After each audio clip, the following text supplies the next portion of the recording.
Manchester United have tapped out, Arsenal have now today tapped out.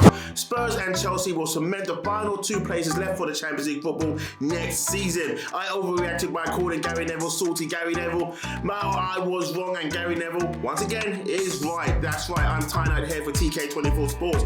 If you're new to the show, like, subscribe, turn that notification on, because if you don't, the algorithm's just going to kick you out and you'll never get to see these fantastic shows again. And we ain't going to let that happen, are we, people? Let's go right now. So Arsenal have lost against Brighton. Manchester United have lost against Everton.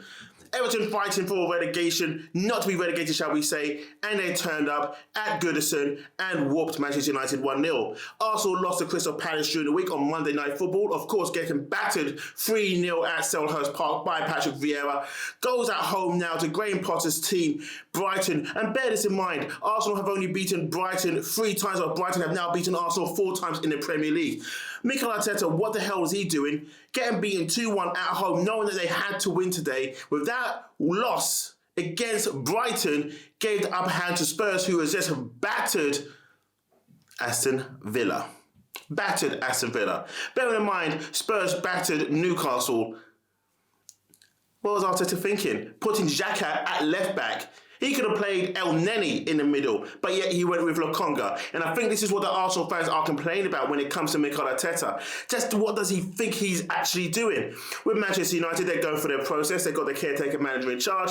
United players don't really care. Majority of them are going to be leaving at the end of the season. They're going to have a new manager. Ten Hag will be appointed at some point, whether it's announced for this season or going into the summertime, and then they'll just announce it then. So United players don't care. Arsenal players, is it the players, is it the manager? I think it's a collective. You've got Lacazette, who's not scored in the league for 17 Premier League games, and he gets a start week in, week out, and they let Aubameyang go.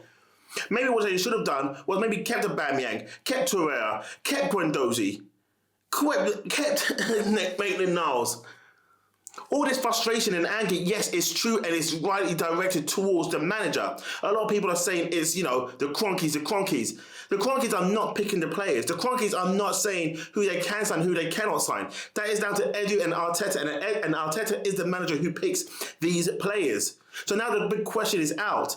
Is Arteta right for the job? And a lot of people will be saying, Ty, come on, you know the answer to that one. Man, the jury's still out. Yes, Arsenal's got 1 game in hand.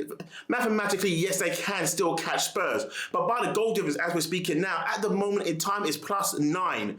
As I'm recording it right now, Spurs are 4-0 up at Villa Park. Arsenal went there and just got a 1-0 win. Spurs has gone there and battered Villa. Absolutely massacred them.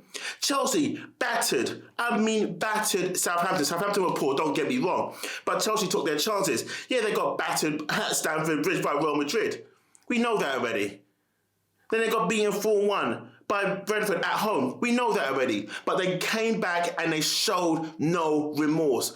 Arsenal lose against Crystal Palace. What does Arteta do? Oh, let me put my best midfielder I got at left back. Let me just keep El Neni on the bench. Let's start Sambi Lokonga, who cannot play at this level just yet. Oh, I know, we can still play Saka, but then we got Tavares. Tavares could have played, put Saka in the midfield. You could have even went with Pepe up front, Martinelli up front. But no, you keep Lacazette. And now the question marks are really out for Arteta. I mean, they are really, really, truly out. Even those that are Arteta in, I start thinking, do you know what? This is why we should never get excited. This is why we should never over-celebrate too much. Those wins, they start looking back at the wins. They're going to dissect those wins and start saying, we was lucky there, we was lucky here. We actually didn't play good football here. The team was poor. Mikel Arteta is not even on thin ice. The ice is already cracked. The legs are already started to separate.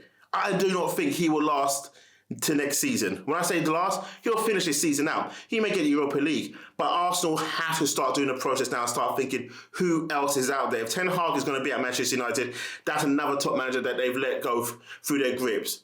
Manchester United let Conte go to Spurs. And then Man United thought, let's go get Ten Hag. Who can Arsenal go and get that's going to improve this team? I'm serious. What are we going to do? Look at Graham Potter? They're going to look at Patrick Vieira? No, they got to go for the next elite. You can't go for Allegri. He's rubbish. You can't go for Simeone. Hell no way. You're playing rugby football if that guy comes in. I'm going to have to start doing my due diligence now and start thinking, how the hell can Arsenal actually improve? for next season. And my question mark now is over at Arteta. Yet again, team selection wrong. Yet again, same players, Lacazette playing, can't score a goal. Yet again, it's absolutely disgraceful. Eddie Nketiah coming on. Free kick from Odegaard, hits the bar, Nketiah follows up, blasts it on the bar. Should have scored. Why isn't Pepe getting the games? I don't get Arteta anymore. I don't get it. I don't want to get it. I too, like Manchester United fans, are almost tapping out, but I don't want to be that guy just yet. And I know a lot of you out there thinking, I've already tapped out now after this, but still mathematically, Arsenal can still get top 4. But they just don't score enough goals. That's Arsenal's problem. So even if Arsenal beat Spurs with that game in hand or the Chelsea's game in hand, whichever which way you want to call it, towards the end of the season, they haven't scored enough goals, so they won't get top 4. So Spurs will need to lose at least 2-3 games between now and then. I can't see it happening with the way the confidence is going through that squad. The manager has got them playing at the business end of the season. Our manager, Mikel Arteta, this job is a bit too much for him. But anyway, we can be on here all day, going on all day. And I don't think that's what we need to do. We need to have a bit of a cool head. I need to simmer down and collect my thoughts and come back to you on Monday and figure this out, and we go forward. Southampton's the next game, and at St Mary's, it's going to be tough after what Chelsea's done to them. So anyway, if you like this portion of the show, like, subscribe, turn that notification on, and make sure you do. We need you to grow. We need to grow. Calmer head to head. I'm Ty Knight for TK24 Sports.